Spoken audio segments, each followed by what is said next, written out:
Kumusta po kayong lahat? I hope everything is well. Kung maalala natin last month, tuwang-tuwa tayong mga Pilipino dahil may lumabas na mga video at meron ding mga lumabas na mga balita na may nadiskubre ng gamot or vaccine para sa COVID-19. And isa pa sa ikinatuwa natin dito sa balitang ito dati ay dahil ito ay imbensyon ng isang Pilipino rin.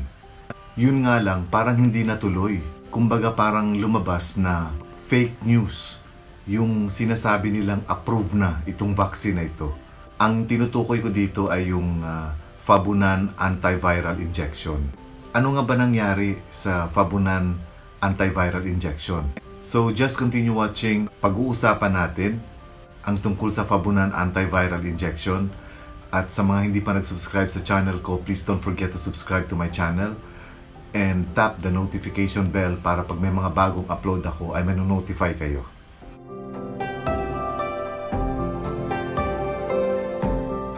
Ang Fabunan antiviral injection ay imbensyon ni Dr. Ruben Fabunan.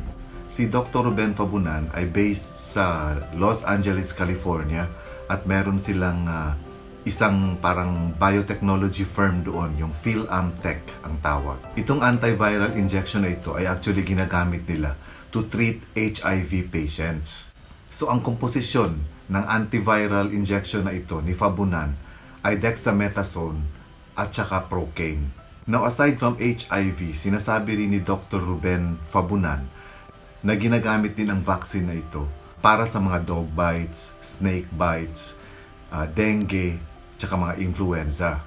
And also, na-discover niya na pwede pala itong panlaban sa COVID-19. Ang kaso nga, hindi ito na-approve ng FDA or ng Food and Drugs Administration. Dati kasi may lumabas na ng mga balita at video na galing kay Mario Marcos. Siya yung nagsasalita sa video na sinasabi niya na approve na itong Fabunan antiviral injection at inapprove na rin ito ni Presidente Duterte. Pero naglabas ng statement ang DOH na hindi yun totoo at hindi pa aprobado itong Fabunan antiviral injection. So actually ang nangyari talaga, nag-issue pa nga ng cease and desist order ang DOH kasi ginagamit na nga ito sa Zambales nung Fabunan Clinic. May Fabunan Clinic doon na kung saan ay ginagamit na nila itong Fabunan antiviral injection para sa sinasabi nilang mga COVID patients. And sinasabi nga nila na magandang effect nito against COVID-19. Ang kaso pala, sabi ng DOH, hindi pa pala sino nag-a-apply ng CPR or Certificate of Product Registration. Doon nag-umpisa actually yung problema nila. So, aside from that kasi bago yun, kine-question din nila yung procaine, yung isa sa mga komposisyon ng Fabunan antiviral injection. Kasi nga sabi ng DOH, itong procaine, which is isa siyang anesthetic drug. Parang anesthesia siya actually. At sabi nga ng DOH, hindi na siya listed sa Food and Drugs Authority. So ibig sabihin, kumbaga parang illegal na siya na gamitin. Ang sabi naman ni Dr. Fabunan, kasi daw ang nangyayari sa FDA, every 5 years nagpapalit sila ng listing. At saka nagde-delist din sila o nagtatanggal sila ng mga drugs sa listahan. At nagkataon na kasama itong procaine sa na-delist nila na drug. So sabi ni Dr. Fabunan, pwede naman daw kasing i-request ulit na isama ulit sa listahan ng FDA itong procaine. So isa yun sa mga nagiging issues against Fabunan antiviral injection kung bakit hindi ito na-approve.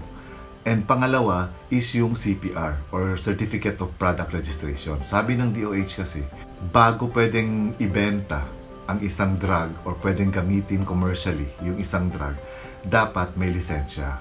Ngayon sinasabi ng DOH, itong Fabunan antiviral injection ay walang CPR.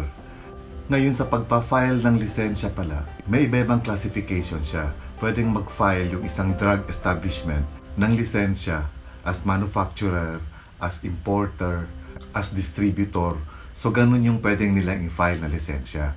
Ngayon sabi ng DOH, yung medical clinic ng Fabunan, yung Agnes Medical Clinic and Obstetrics and Gynecology Clinic, nag-file nga ng lisensya dati, pero yung lisensya nila is importer, as an importer.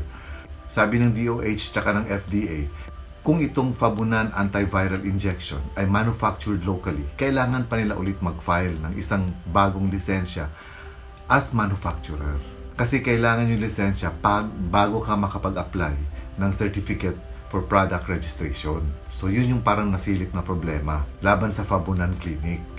Ngayon problema rin itong Fabunan antiviral injection kasi pag in-apply mo siya for certificate for product registration, dapat kumpleto ka sa documents. Meron ka dapat pharmacology, yung kumbaga parang composition ng produkto mo, pharmacology, pharmacokinetics, kung paano siya nagwo-work sa katawan ng tao, mga side effects niya, dapat na nandoon lahat sa studies na yon, and meron siyang dapat mga clinical trials.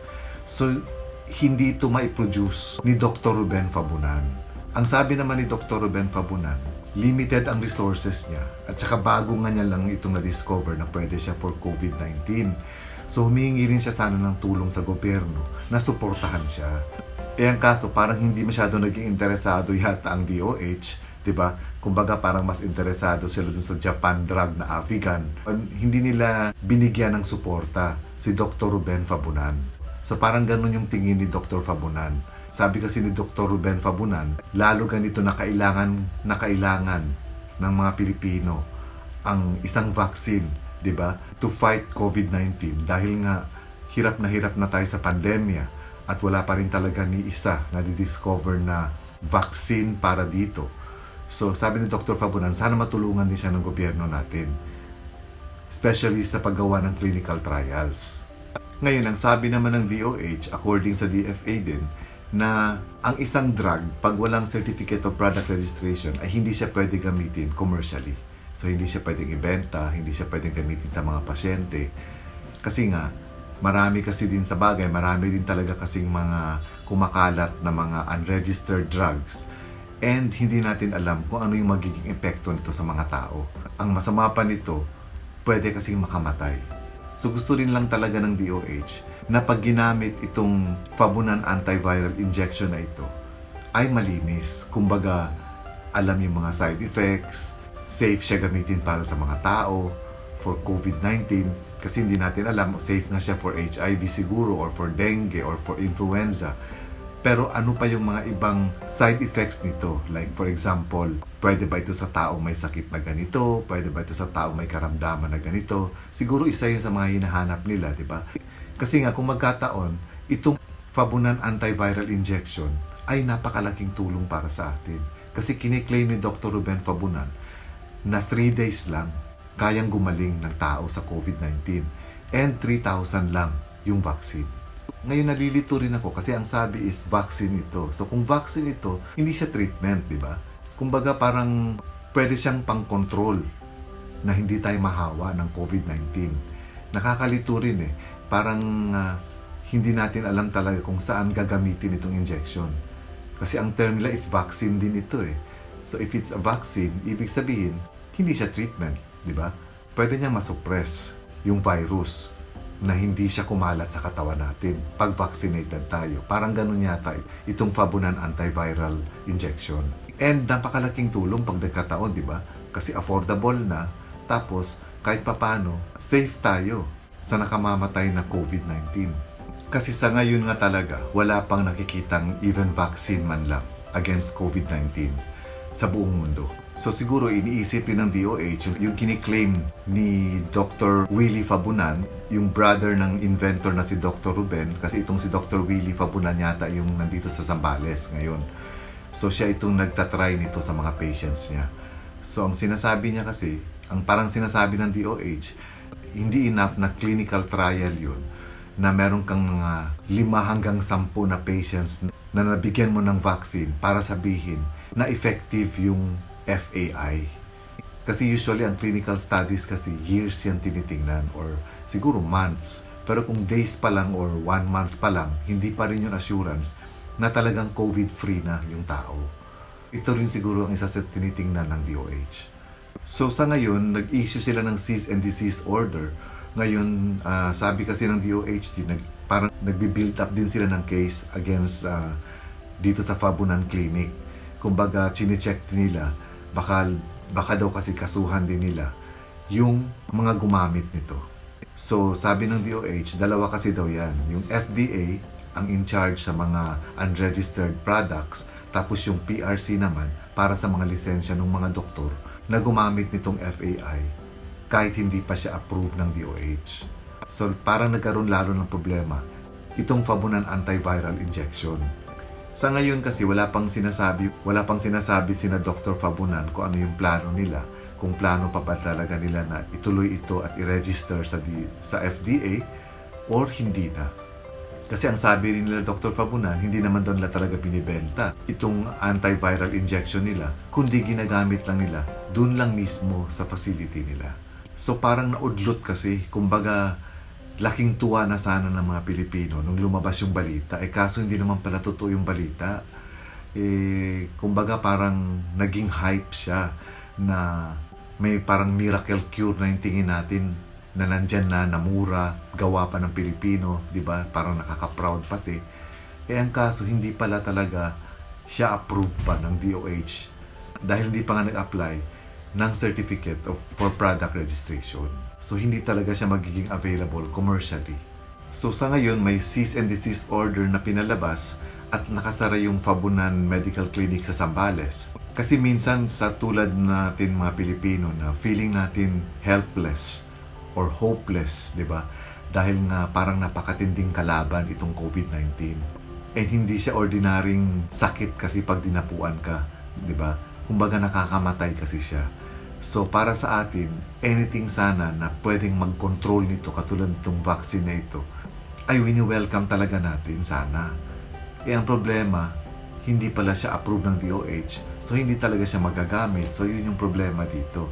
Not unless siguro, i-sponsor ng DOH na mismo or ng gobyerno natin para gawa ng clinical trial itong Fabunan antiviral injection na ito. And that's the time na later on, pag talagang effective siya, that's the time na magiging available siya commercially para magamit ng buong Pilipino. Kasi syempre, alam din natin, pag kulang sa studies, medyo delikado rin gamitin, di ba? Kasi hindi natin alam yung mga side effects, yung mga contraindications, di ba? Paano kung severe ang mga side effects na makuha natin dito? Mas malalagay tayo sa mas delikadong sitwasyon. Ngayon, syempre, hindi rin maaalis sa isip natin kung napopolitika na naman ba ito, di ba? Kasi alam naman natin sa Pilipinas, halos lahat talaga napopolitika. Lalo pat ngayon parang interesado sila doon sa Japan product na Avigan para bigyan ng trial. Although nagsalita na rin ng Japan na hindi ganun kataas yung success rate na nakukuha nila dito sa Avigan. So sa ngayon, disapprove na muna itong Fabunan antiviral injection. Antayin na lang natin din siguro kung mag-a-apply ng CPR si Dr. Ruben Fabunan para sa vaccine niya. Kasi sayang din ito talaga kung hindi ito mabigyan ng sapat na clinical trial. Kasi who knows, di ba?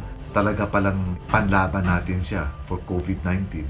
So sana mabigyan din ito ng pansin ng gobyerno natin. Pwede sila sigurong, kumbaga parang mag-collaborate with Dr. Ruben Fabunan or with Dr. Willie Fabunan kung ano ang gawin nila, di ba? Para mabigyan ng pansin itong FAI. So siguro kung talagang plano talaga nila, ang ganon, ayusin na muna nila yung lisensya nila kasi kung importer lang yung license ng Fabunan Clinic, ang pwede lang nilang gawin is mag-import ng mga finished products. Ngayon, kung locally made nila or kung locally manufactured naman itong FAI na ito, palitan nila yung lisensya nila into manufacturer and then apply ng CPR. Although malabo nga silang makapag-apply ng CPR dahil sabi nga ni Dr. Ruben Fabunan, yung inventor, na kulang nga sila sa clinical trials. So, not unless siguro, i-sponsor ng government yung clinical trials, tulungan sila, di ba? Para mapadali yung clinical trials, magawan agad. And then later on, pag successful siya, then that's the time na mag-apply sila ng CPR. Kasi ang alam ko, pwede naman yatang gawan ng clinical trial ang isang product kahit wala pa siyang CPR. Yun lang, kailangan talaga may support din si Dr. Fabunan. Especially sa resources, di ba? Kailangan niya rin talaga ng support. So, yun lang mga kaibigan, let's hope for the best na sana nga kung talagang panlaban sa COVID-19 itong Fabunan antiviral injection na ito, sana magawa ng paraan ng ating gobyerno para malabanan na natin itong pandemyang ito. Thank you for watching. And God bless us all.